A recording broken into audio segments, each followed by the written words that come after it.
राजपूत भाइयों से मेरा एक आग्रह है, निवेदन है। ये वीडियो खासकर राजपूत भाइयों के लिए ही है कि जिस प्रकार से वो एक मुहिम चल रही है, एक उनका आंदोलन भी होने वाला है जो 21 दिसंबर को हरदा में होगा। क्योंकि हरदा में जो लाठीचार्ज हुआ था राजपूत भाइयों के साथ, वह निंदनीय था।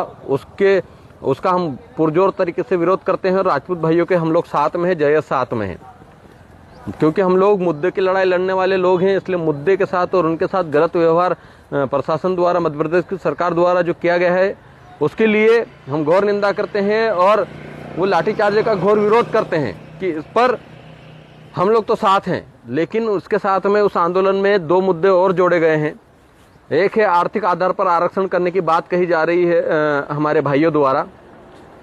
मैं बताना चाहता हूं कि आर्थिक आधार पर आरक्षण अभी हम लोग क्यों नहीं कर सकते, अभी उस पर हम लोग बात क्यों नहीं कर सकते। देखिए, ऐसा है कि जो आरक्षण है, आरक्षण की व्यवस्था जातीय आधार पर मिली हुई है। यह कोई गरीबी उन्मूलन कार्यक्रम नहीं है। गरीबी उन्मूलन कार्यक्रम कैसे? तो गरीबी उन्मूलन कार्यक्रम वो होता है जब कोई गरीब होता है, इसके पास खाने को नहीं है तो हम आटा दे दें, अनाज दे दें, रहने को कुछ नहीं है तो कुछ संसाधन हम लोग दे दें, उसको गरीबी उन्मूलन कार्यक्रम कहते हैं। और जो आरक्षण है, वो आरक्षण एक दूसरे को समानता पर लाने का कार्यक्रम है, इक्वलिटी पर लाने का कार्यक्रम है। कोई गरीबी उन्मूलन कार्यक्रम नहीं है जो आप कह रहे हैं कि आर्थिक आधार पर आरक्षण हो जाना चाहिए। कुछ तबका आजादी की 75 वर्ष बाद अभी हमारे समाज के एसटी एससी के कुछ परसेंट लोग आरक्षण का लाभ लेकर कुछ अच्छे पदों पर पहुंचे हैं। जो बड़े पद है उन पर तो इक्का दुक्का लोग ही पहुंच पाए हैं। आईएएस आईपीएस जैसे पदों पर हमारे बहुत कम लोग हैं। लेकिन फिर भी आज ही से, अभी से आर्थिक आधार पर आरक्षण की बात शुरू हो चुकी है। जब तक जातिगत भेदभाव खत्म नहीं होता, जब तक जाति के आधार पर अत्याचार खत्म नहीं होते, तब तक हम आर्थिक आधार पर आरक्षण की बात कैसे कर सकते हैं। आईएएस संतोष वर्मा जी ने यही तो कहा, हमको जातियों में भेद खत्म करना है तो इसकी शुरुआत बड़े वरिष्ठ अधिकारियों को करनी पड़ेगी। और जब ये रोटी बेटी का व्यवहार हमारे बीच में नहीं बन सकता, तो फिर आर्थिक आधार पर आरक्षण की बात होनी ही नहीं चाहिए। लेकिन 21 दिसंबर के कार्यक्रम में जिस प्रकार से आर्थिक आधार पर आरक्षण की बात की जा रही है, ये दुखद है, गलत है, संवैधानिक मूल्यों के खिलाफ है। इस बात का हम विरोध करते हैं। हम राजपूत भाइयों के साथ, उनके साथ जो मारपीट हुई उसके लिए हम समर्थन में हैं। लेकिन जिस प्रकार से आर्थिक आधार पर आरक्षण की बात की जा रही है, वो आर्थिक आधार पर बात जो संवैधानिक प्रावधान है उसका विरोध किया जा रहा है, इसके हम विरोध में हैं। हमने पहले ही कहा, हम मुद्दों की लड़ाई लड़ते हैं।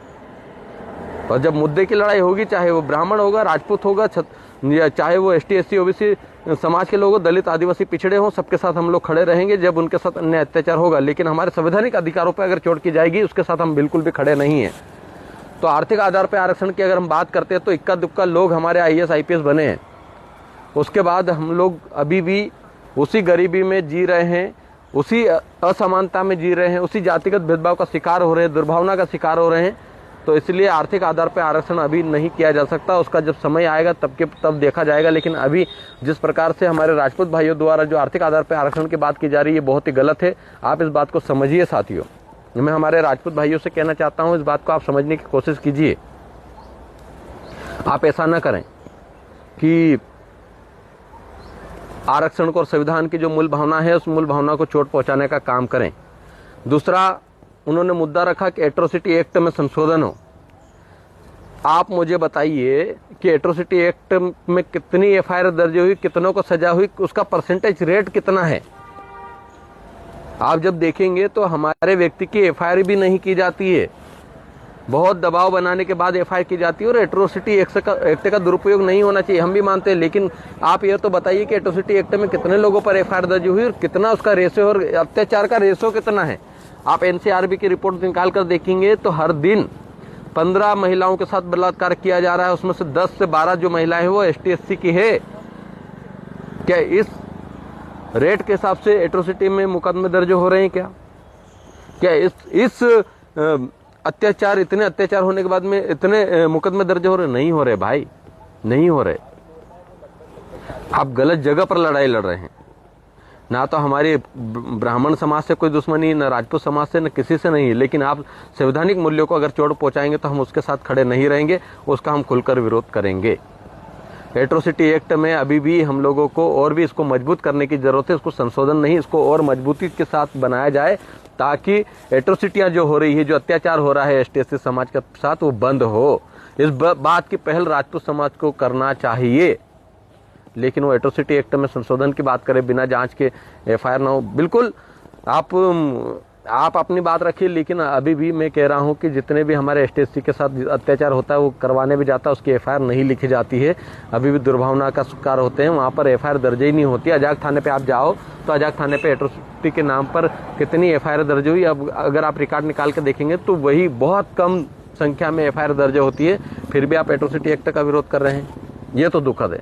इसके बिल्कुल भी हम साथ नहीं है। इसलिए हम लोग जो 21 दिसंबर का कार्यक्रम है, इन 2 मुद्दों के कारण हम उस कार्यक्रम में शामिल नहीं हो पाएंगे। बाकी आपकी लड़ाई के लिए हम लोग सदैव साथ हैं। आपके साथ अत्याचार हुआ, आपके लाठी मारी गई, उसके लिए हम खड़े हैं, उसके लिए हमारा समर्थन है। लेकिन आप जो संवैधानिक हमारे अधिकार है उस पर चोट पहुंचाने का जो 2 मुद्दे रखे हैं, ये बहुत ही दुखद है। मुझे दुख हो रहा है। हमारे राजपूत भाइयों को ये समझने की जरूरत है कि जब हमारी रियासतें थी, भारत देश में लगभग 2 ही समुदायों की रियासतें थी। एक तो आदिवासी रियासतें, दूसरी राजपूत रियासतें। उन रियासतों को खत्म करके किस प्रकार से कुछ लोगों ने राजपूतों पर भी राज किया और आदिवासियों, दलितों पर, पिछड़ों पर भी राज कर रहे हैं, इस बात को समझने की जरूरत है। आप समझिए, जब महाराणा प्रताप जी को जब जरूरत थी, जब राजपूत समुदाय को जरूरत थी, तब किसी ने साथ नहीं दिया। जिन लोगों का आप साथ दे रहे हैं, आप समझिए उन लोगों ने क्या आपका साथ दिया? नहीं दिया। यही आदिवासी समाज है, यही हमारे पुरखे राणा पूंजा भील के वंशज महाराणा प्रताप जी का साथ दिए और आपके वंशजों को बचाने का काम किया। हम राजपूत भाइयों की बहन बेटियों की रक्षा भी हम लोग किए, वो काम हम लोगों ने किया। लेकिन मुझे दुख है कि हमारे राजपूत भाई हमारे अधिकारों के खिलाफ हो गए। ये नहीं होना चाहिए था। आप आरक्षण की बात करते, मैं आरक्षण का मोटा मोटा चीज समझाता हूं। हमारे राजपूत भाई, आप ध्यान से इस वीडियो को सुनना। आरक्षण कितना है?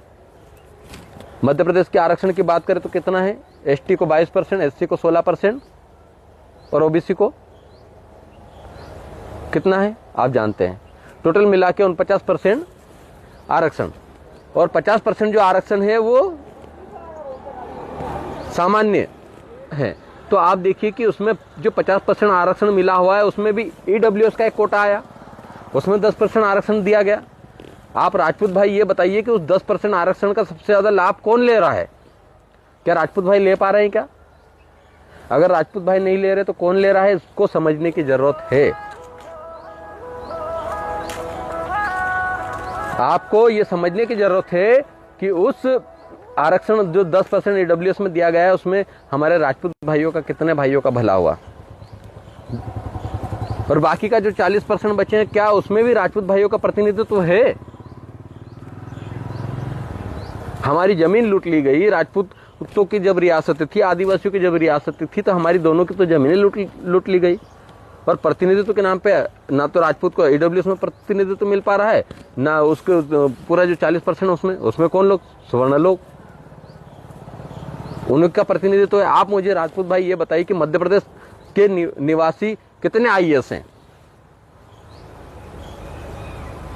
ईडब्ल्यूएस कोटे से बने हुए कितने आईएएस है? और जो 50% पूरा आरक्षण है आप लोगों के पास, उसमें जो सामान्य आरक्षण है उसमें कितना आरक्षण है?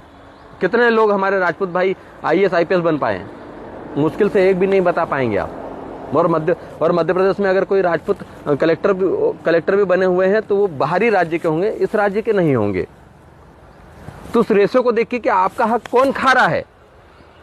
उस 50% में जिसमें हक राजपूतों का भी, सवर्ण समाज का भी, उसमें से राजपूत समाज का हक कौन खा रहा है? उसका प्रतिनिधित्व तो कौन खा रहा है? ये आप देख नहीं पा रहे हैं और आर्थिक आधार पर आरक्षण की बात कर रहे हैं। किस बात पर आर्थिक आधार पर आरक्षण होना चाहिए? आप तो बताइए कितने लोग हमारे सक्षम हो गए, कितने आप बताइए। आपको मैं बता रहा हूँ आईपीएस आईएएस की मैंने बात की, आप बताइए राजपूतों की कितनी फैक्ट्रियां हैं, कितने इंडस्ट्रियल कंपनियां हैं, कितने बड़े बड़े कारखाने नहीं होंगे? वो कारखाने किसके हैं, वो फैक्ट्रियां किसकी है, वो कंपनियां किसकी है, आप ये पता कीजिए। और आदिवासियों की तो ऐसी भी नहीं है, एसटी एससी समुदाय की आप बताओ कौन सी कंपनी, कौन सी फैक्ट्री, कौन से कारखाने हैं हमारे? बिल्कुल भी नहीं है। बड़े बड़े बिजनेस हमारे नहीं है। जिनके बड़े बड़े बिजनेस है वो 50% आरक्षण लेकर पूरा लाभ ले रहे हैं, उस पर आप बात नहीं करते। आपको लड़ना किससे चाहिए था? आपका हक कहां मारा जा रहा है, उस बात की बात होनी चाहिए, लेकिन आप आर्थिक आधार पे आ गए। ये बहुत गलत है और ये बहुत दुखद है। हमारे राजपूत भाइयों को समझने की जरूरत है, हमारे पूरे कर्णी सेना के साथियों को समझने की जरूरत है। हम आपके खिलाफ नहीं है भाई, लेकिन आप संवैधानिक अधिकार जो हमारे हैं उसके खिलाफ जा रहे हैं, ये अच्छी बात नहीं है। जब जरूरत थी राजपूत समाज को, हमारे पूर्वजों ने साथ देकर उनको जिंदा बचाने का काम किया, तब जाकर आज दिख पा रहे हैं हम लोग।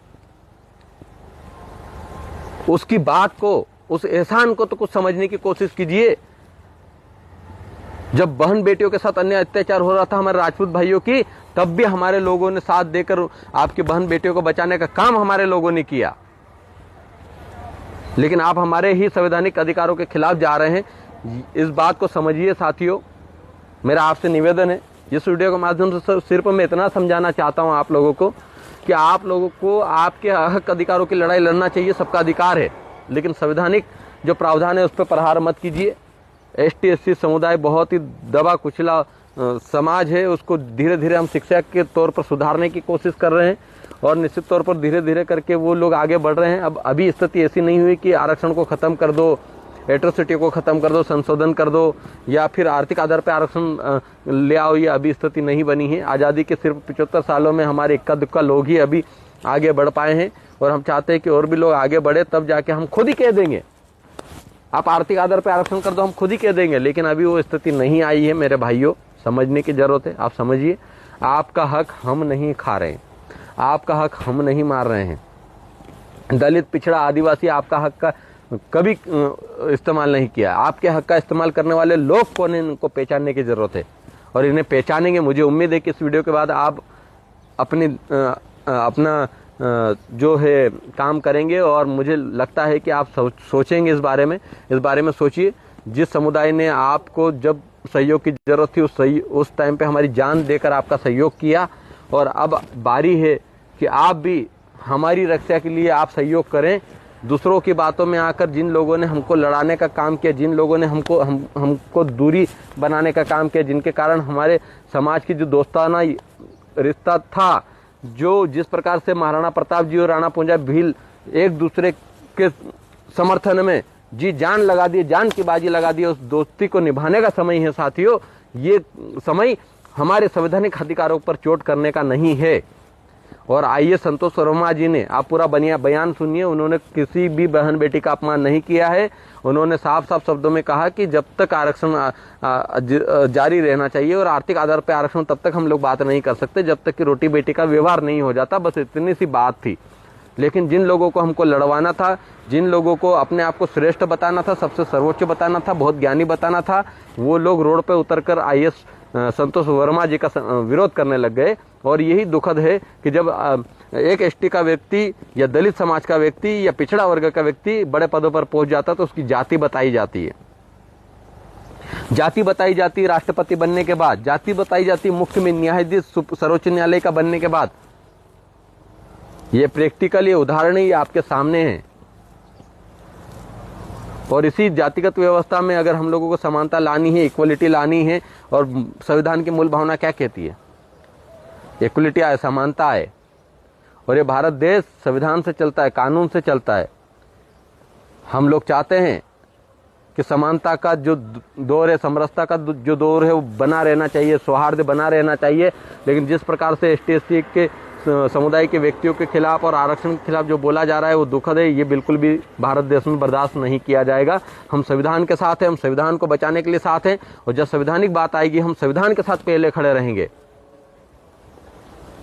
समाज के साथ भी हम खड़े हैं, लेकिन समाज के साथ तब खड़े हैं जब समाज सही बात करेगा।